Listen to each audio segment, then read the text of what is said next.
Historically, economic development and the evolution of women's rights is very connected. We also see that still today in cross-country data. It's the poor countries today where women have no rights, and it's the rich countries where men and women are almost equal. Michèle Tertilt is an expert on the relationship between economic development and the evolution of women's rights. Looking at the history of economic development in places like the United Kingdom, she asks whether more power in the hands of women leads to more economic prosperity and progress.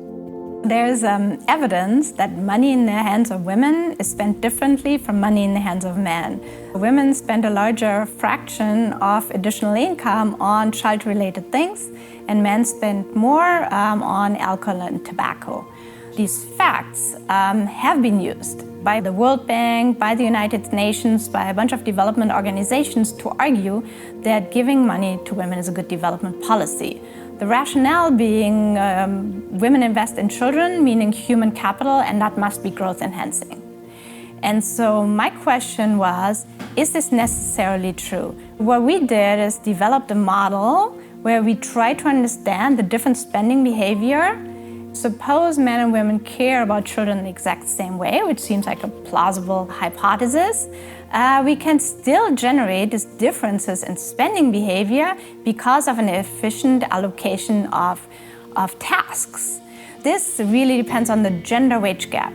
In her research, Tertilt shows that women on average still make less money than men, which results in women taking care of the time-intensive tasks in a household, one of them being childcare. What does the division of tasks based on the gender wage gap mean for development policy? If you give a transfer to women, they would spend it more on kids because that's the things they're in charge of. But it's not necessarily clear that's growth enhancing. Coming back to the development question, is this a good policy to get countries out of poverty?